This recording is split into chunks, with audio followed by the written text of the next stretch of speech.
मैं अरविंद कुमार बहुजन मीडिया के माध्यम से, मेरे साथ हैं दुआ जी और राहुल जी। दोनों ही लोग बीएसपी को समर्थन करते हैं और इनसे बात करते हैं बहन जी के शासनकाल में और आज मोदी जी के शासनकाल में अंतर क्या रखेंगे आप? बहन जी के शासनकाल में और अब वर्तमान के शासनकाल में मोदी जी के शासनकाल में क्या फर्क करेंगे आप? ठीक है, मैं इसको एक मिनट में क्लियर कर देता हूँ। बहन जी का शासन यानी बहुजन समाज पार्टी का शासन बोले तो संविधान का शासन जी, समता का शासन, बंधुता का शासन, न्याय का शासन, ठीक है। और मोदी जी का शासन बोले तो मनुस्मृति का राज, हिंदुत्व का राज, एक समाज का राज, गैर संवैधानिक राज और संविधान को कुचल करके फाड़ के जला देने का राज। ये एक सीधा है। बहन जी के राज में उनके अगर एमपी भी गलत करते थे तो बहन जी बुला करके उनको गिरफ्तार कराती थी। बहन जी ने अपने मिनिस्टर, अपने विधायक, अपने सांसद गिरफ्तार करा के पुलिस के हवालात में भर्ती किए। और यहाँ ब्रजभूषण शरण सिंह जैसा क्या नाम कुख्यात, जिस पर पहलवान बेटियों के शोषण का गंभीर आरोप लगा, उसको बचाने के लिए पूरी बीजेपी उतरी आई। यहाँ बलात्कारियों को बचाया जा रहा है, यहाँ गलत काम करने वालों को बचाया जा रहा है, संविधान को जलाने वालों को बचाया जा रहा है, SC/ST पर का नुकसान पहुँचाने वालों को बचाया जा रहा है, माइनॉरिटी के लोगों को नुकसान करने वालों को बचाया जा रहा है। और वहीं बस दूसरी तरफ बहुजन समाज पार्टी के राज में, बहन जी के राज में, चाहे बेटी हो चाहे अन्य आदमी हो, कमज़ोर और जो हाशिए पर पड़ा हुआ समाज था, उसकी रक्षा की गई थी।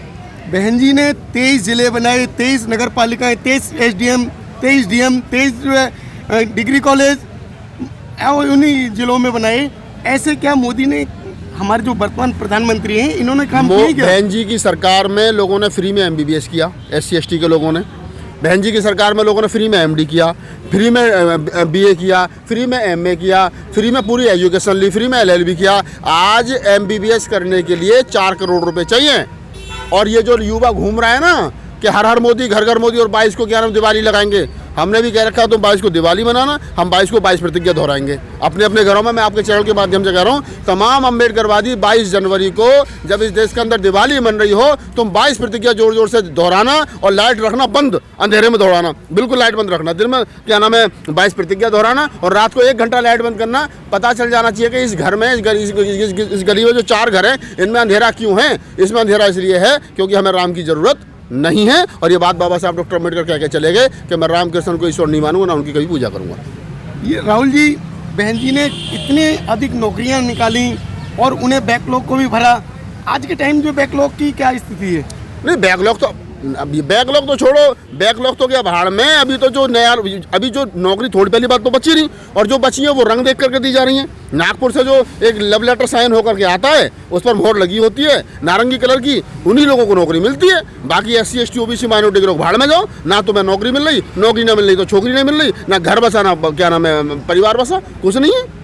तो कुछ नहीं है, कुल मिलाकर सब खत्म है। हमारे सामने SC/ST OBC का सामने सबसे बड़ी बात यही है कि कुछ भी नहीं बचा है। बसपा जैसी विचारधारा की पार्टी आएगी तो निसंकोच रूप से लोगों का भला होगा, उद्धार होगा। और जब तक ये मोदी जी रहेंगे और दोनों चचा भतीजे जो इकट्ठे हो गए हैं, 2 गुजराती बेचने वाले, 2 गुजराती खरीदने वाले, और थोड़ी बहुत कसर जो पूरी कर रखी है योगी जी ने, जब तक इस मानसिकता के लोग रहेंगे तब तक इस देश के अंदर SC/ST OBC माइनॉरिटी का शोषण लगातार जारी रहेगा। अब दुआ जी आएगी कैसे? 2024 में उन्होंने घोषणा किया हम अकेले लड़ेंगे बिना गठबंधन। नहीं, अब इन्होंने सवाल किया कि बहन जी की सरकार कैसी, तो अब ये तुलना हो गई। अब आप कह रहे हो कि बहन जी की सरकार आएगी कैसे? तो इसके लिए बसपा के जो बड़े नेता हैं वो काम करें और बहन जी इंडिया गठबंधन का हिस्सा बने, वहाँ पर बैठ करके बार्गेनिंग करें, अपने समाज के हकों की बात करें। और जब सब लोग मिलकर के लड़ेंगे तो फिर एक विचारधारा के लोग एक मंच पर आएंगे और एक कॉमन प्लेटफॉर्म पर जब आएंगे तब जाकर के एक सरकार भी बनेगी और ये सरकार जाएगी। मोदी जी ने करोड़ों जो है मंदिर बनवा दिए, बहन जी ने हजारों जो है स्कूल कॉलेज बनवाए थे। हाँ, तो स्कूल कॉलेजों से क्या होता है? जो मंदिर बनवाने चाहिए थे बहन जी को। तो बहन जी को, अच्छा तो आप ये कह रहे हो कि बहन जी को मंदिर बनवाना चाहिए था ना, क्योंकि ये जो ब्राह्मणवादी है खुश होते। अच्छा, ये खुश होते। 3% लोगों को खुश करने के लिए इस देश की जो उसका पैसा है, टैक्स का पैसा है, उसे बर्बाद कर दिया जाए। आप ये कह रहे हो, अरे कॉलेज, यूनिवर्सिटी, हॉस्पिटल बनते हैं। जब कोरोना आया था, जब बिना लाश के लोग तो वहाँ बिना कफन के लोग दबाए जा रहे थे और यमुना में बहाए जा रहे थे, तो जब कह रहे थे ना कि अच्छा डॉक्टर होता, अच्छा हॉस्पिटल होता, अच्छे डॉक्टर होते तो इलाज होता। लेकिन लड़ाई तो कभी मंदिरों की लड़ी है हमेशा, लड़ाई कभी हॉस्पिटल की तो लड़ी नहीं। और अभी वर्तमान में मोदी जी क्या करें? 69,000 शिक्षक भर्ती घोटाला हुआ यूपी में, हुआ तुम्हारे सामने। वो जब धरना कर रहे थे उन पर लाठी बरसाई जा रही थी, उन्हें पानी की बौछार बरसाई जा रही थी। और जब कावड़ लेने के लिए लोग जा रहे थे तब क्या कहते योगी जी, कह रहे थे कि गर्म पानी रखिए, कावड़ियों के पैर जो है वो गर्म पानी से धोए जाएंगे। सरकार आपको भक्त बनाना चाहती है और भक्त बना करके आपको खदेड़ देना चाहती है। और अगर आप पढ़ लिख करके नौकरी मांगोगे तो लाठी मिलेगी, कावड़ लाओगे तो मोदी जी हेलीकॉप्टर से फूल बरसाएंगे। ये सरकार आपको भक्त बना करके, आपके हाथ में रामायण हो, आपके हाथ में गीता हो, आपके हाथ में धर्म ग्रंथ हो, संविधान ना हो। संविधान होगा तो सवाल करोगे, सवाल से कोई दिक्कत होती है। आपको भक्त रहोगे तो ना आपको नौकरी की जरूरत है, ना आपको किसी की जरूरत है। पहाड़ पे चले जाओ, आराम से बैठ करके भक्ति करो। मोदी जी भी खुश और योगी जी भी खुश। नहीं लगता कि अभी कहीं ना कहीं सरकार जो बन रही है वो सिर्फ धर्म के आधार पर बन रही है? हाँ, तो बनने देखिए, सरकार जो धर्म के आधार पर बन रही है और जो लोग सरकारें धर्म के आधार पर बना रहे हैं, दोनों दोषी हैं। अगर मैं राम मंदिर के नाम पर बीजेपी को वोट दे रहा हूँ तो मैं गुनहगार हूँ। ये देश का लोकतंत्र जो था वो राम मंदिर बनाने के लिए नहीं था। आज देखिए तमाम होर्डिंग पर पूरे सरकार के मंत्रालय छपे पड़े हैं, साहब राम मंदिर, राम लला हम आएंगे, राम लला आ रहे हैं, राम आएंगे। तो गए कहाँ थे राम? कहाँ गए थे राम? ये जो मोदी जी धोती पहन के वहाँ लेट रहे थे, लमलेट हो रहे थे 3-4 महीने एक साल पहले, जब वो भूमि पूजन हुआ तो राम नहीं थे, मस्जिद में नमाज पढ़ रहे थे क्या? कहाँ से आने राम?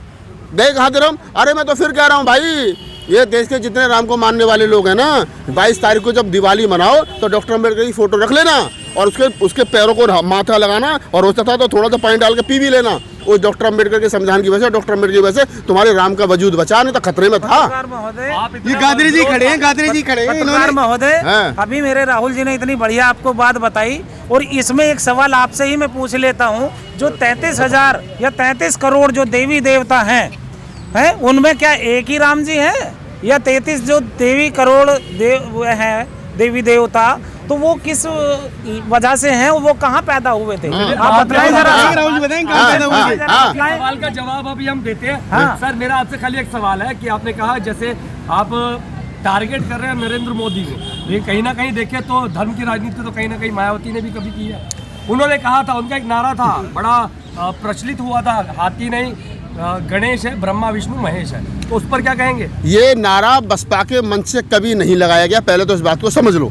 ये नारा जो बहुजन समाज पार्टी की ब्राह्मण लॉबी थी, जिसके सतीश चंद्र मिश्रा जी मुखिया थे, उनकी तरफ से ब्राह्मणों को जोड़ने के लिए, क्योंकि उत्तर प्रदेश के अंदर लगभग 10.5-11% ब्राह्मण हैं और वोट लोकतंत्र में वोट की वैल्यू होती है, और इसलिए ये नारा दिया गया था। क्योंकि ब्राह्मण भी उस समय अखिलेश की सरकार में दबा कर पिट रहा था और उनके भी बहन बेटियों के साथ सोशल बलात्कार अत्याचार हो रहे थे। तो ब्राह्मण बहन जी के चरणों में आकर के बैठा, उसने नारा लगाया, हाथी नहीं गणेश है, ब्रह्मा विष्णु महेश है। तो बहन जी ने कहा, बोले समता मैत्री करुणा के आधार पर आप आना चाहते हो तो आपका स्वागत है। वो आए, सरकार बनी, उसके बाद में फिर उनको लाने की कोशिश की गई, लेकिन तब तक उन्होंने हिंदुत्व की अफीम चाट ली, अब वो फिर वहीं चले गए।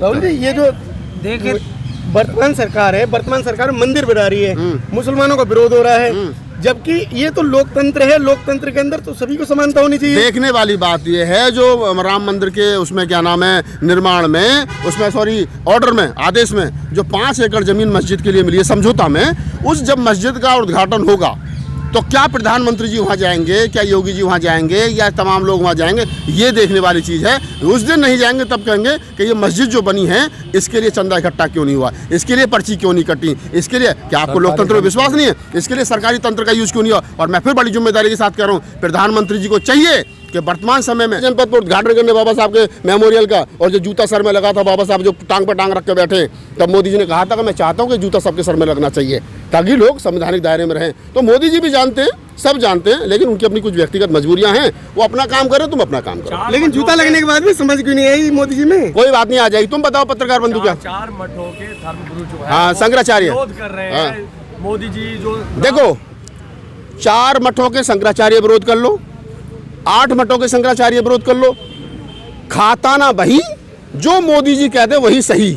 इस देश के अंदर ये काम चल रहा है। मोदी जी कहें दिन को रात का, जी रात है। हिंदू धर्म के मानने वाले लोगों के लिए इस समय शंकराचार्य सबसे बड़े हिंदू धर्म के ज्ञाता मोदी जी, शंकराचार्यों के बाप मोदी जी, इस देश के सबसे बड़े प्रज्ञान पंडित मोदी जी, जो मोदी जी कह दें वो सही है। शंकराचार्य नाराज हो तो अपने घर जाओ, कह दिया नहीं आते, नहीं कोई दिक्कत नहीं, बताओ। यानी कि आप कहना चाह रहे हैं कि देश की जनता को हिप्नोटाइज कर रखा है मोदी? बिल्कुल कर रखा है, मैं तो पहले दिन से कह रहा हूँ। इसमें एक क्रोनोलॉजी है। हाँ, अभी आप कह रहे हो ना, ये सब एक चाल और ढोंग है कि ये क्रोनोलॉजी आप समझ ही नहीं रहे। यदि आप ब्राह्मण हो, आपने कुछ कर दिया, वो तो आपको क्या कहेंगे, अबे यार तुम समझ ही नहीं रहे, चलो अकल आ जाएगी, उस बच्चे ने कर दिया। और यदि आप SC ST OBC मूल निवासी समाज से हो, माइनॉरिटी से, तो आपको कहेंगे यार ये बच्चा जो है आने वाले कल में आतंकवादी बन जाएगा। तो ये क्रोनोलॉजी समझिए आप, जो चलिए उनकी खैर, चारों की बात कर रहे हम हो, एक ही बात तो उन कहेंगे। लोगों की बात नहीं समझ रहे हो आप लोग, वो समझ नहीं होगी इस लास्ट में कि अपने बच्चों को, जो लोग किसी भी जाति किसी भी धर्म के हैं, धर्म आदमी की व्यक्तिगत आस्था का केंद्र है, और इसलिए आप किस धर्म को मानते हो आपका व्यक्तिगत मानना है, लेकिन अपने बच्चों को संविधान पढ़ाइए, उनको उनके फंडामेंटल राइट्स पढ़ाइए, उनको उनके इस देश के रहने के अंदर जो मौलिक अधिकार है उन्हें पढ़ाइए, और अपने बच्चों में भारतीय संविधान के आर्टिकल 51A का प्रचार करिए, उनके अंदर वैज्ञानिक सोच डेवलप करिए। धन्यवाद।